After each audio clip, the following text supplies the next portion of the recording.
जलपरी बनी बहू। जल्दी भागना होगा, वरना वरना ये दरिंदे आज मुझे छोड़ेंगे नहीं। पानी पानी, मुझे पानी में जाना होगा, मुझे सांस लेने में तकलीफ हो रही है। सुनैना को कुछ आदमी छेड़ रहे थे और उसी के खौफ से जैसे तैसे वो उन्हें चकमा देकर भाग रही थी। उसे सांस लेने में तकलीफ होती है और उसके आंखें पानी या किसी सरोवर की तलाश कर रही होती हैं। यहाँ तो दूर दूर तक कोई झील या जलाशय नहीं दिख रहा, अब मैं क्या करूं?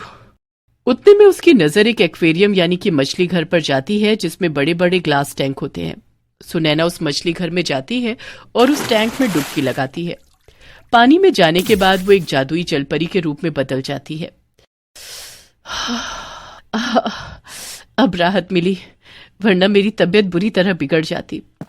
तभी सुनैना को वहां पर किसी के कदमों के चलने की आवाज सुनाई देती है और वो घबरा जाती है। लगता है कोई आ रहा है, मुझे यहां से निकलना होगा। अरे नहीं, ये आदमी तो आ ही गया। सुनैना जल्दी से इंसानी रूप ले लेती है और मछली घर का मालिक मोहित उसे देख लेता है। सुनैना को पहली नजर में ही देखकर मोहित को उससे प्यार हो जाता है। अब जी माफ कीजिए, वो कुछ बदमाश छिछोरे मेरा पीछा कर रहे थे, इसलिए मैं आपके इस मछली घर में घुस गई। मैं एक अकेली अनाथ लड़की हूँ, एक जगह काम करती थी, लेकिन वो लोग ये गांव छोड़कर चले गए। मेरा तो कोई ठिकाना ही नहीं रहा अभी। अरे नहीं, ये तो बहुत बुरा हुआ आपके साथ। आपकी पहचान में कोई है जो मुझे रहने का आसरा दे सके? मैं पैसे आने पर उसे पैसे दे दूंगी। अरे आप चिंता मत कीजिए, आप मेरे घर चलिए। ये गांव सही नहीं है, आप मेरे साथ चलिए। लेकिन मुझे कोई तकलीफ नहीं होगी, आप निश्चिंत होकर मेरे साथ चलिए। मोहित सुनैना को लेकर अपने घर आता है। मोहित के परिवार में उसकी मां मंजरी, पिता हेमंत और छोटी बहन प्रीति हैं। सभी सुनैना को घर पर रखने के लिए राजी हो जाते हैं। सुनैना मंजरी को घर के कामों में मदद करती है और सबका अच्छे से ख्याल रखती है। एक रोज मंजरी और हेमंत मोहित से कहते हैं, मोहित बेटा, आस पड़ोस के लोग बातें बना रहे हैं।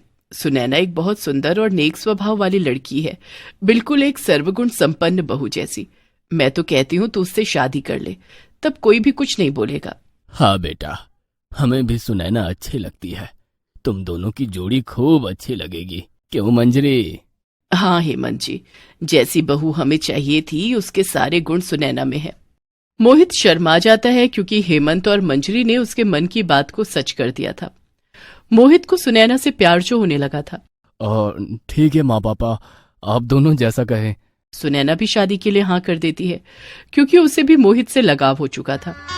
दोनों की शादी हो जाती है और सब कुछ कुशल मंगल चल रहा होता है। सुनैना को जब जब सांस लेने में परेशानी होती, तब तब वो बाथरूम के बाथटब में जाकर घंटों तक रहती। उसकी ननद प्रीति को सुनैना के इस बर्ताव पर शक होने लगता है। ये भाभी घंटों तक बाथरूम में सोती हैं क्या करती होगी? आज तो बाथरूम का दरवाजा भी खुला है, आज तो मैं सच का पता लगा कर ही रहूंगी।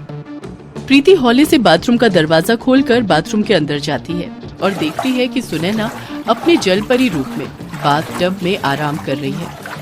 ये दृश्य देख प्रीति के होश उड़ जाते हैं। नहीं भाभी, तुम एक जलपरी हो, ये कैसे संभव है? सुनैना का कलेजा भी कांप उठता है। प्रीति तुम्हें भगवान का वास्ता, तुम ये राज किसी को मत बताना। हाँ मैं एक जादुई जलपरी हूँ, मेरे पास कायनात की सारी जादुई शक्तियाँ भी हैं। मैं तुम्हारे भैया से बहुत प्यार करती हूँ। उन्हें अगर पता चल गया कि मैं एक जलपरी हूँ तो वो मुझे हमेशा हमेशा के लिए छोड़ देंगे। नहीं, अब जब तुम्हारा राज मेरे सामने आ ही गया है तो अब मैं तुम्हें अपने हाथ से जाने नहीं दूंगी। प्रीति फौरन एक मछली का जाल लाती है और इससे पहले कि सुनैना अपनी शक्तियों का इस्तेमाल कर खुद का बचाव करती, प्रीति सुनैना को उस जाल में कैद कर लेती है। जाल में फंसने के बाद सुनैना अपनी शक्तियों का प्रयोग नहीं कर पाती। मुझे बाहर निकालो प्रीति, तुम ये सही नहीं कर रही हो, मुझे बाहर निकालो प्रीति सुनैना को एक जगह जाकर पानी में कैद करके रखती है और उसकी शक्तियों से जो चाहिए वो पाती है। तुम मुझे जो चाहिए वो सब दोगी, वरना मैं तुम्हें जिंदा नहीं रहने दूंगी। कभी सोचा नहीं था मैंने प्रीति की लालच में आकर तुम मेरे साथ इतनी बदसलूकी करोगी। प्रीति घर वालों को कहती है कि उसने सुनैना को एक आदमी के साथ भागते हुए देखा है। सभी को लगता है कि सुनैना किसी के साथ भाग गई। मोहित का दिल बुरी तरह टूट जाता है। लेकिन एक दिन जब मोहित शाम को काम से घर लौट रहा होता है, तभी वो प्रीति को एक जगह जाते हुए देखता है। वो गाड़ी चलाते हुए उसका पीछा करता है और उस जगह जाता है जहां वो सुनैना को जलपरी के रूप में कैद देख लेता है।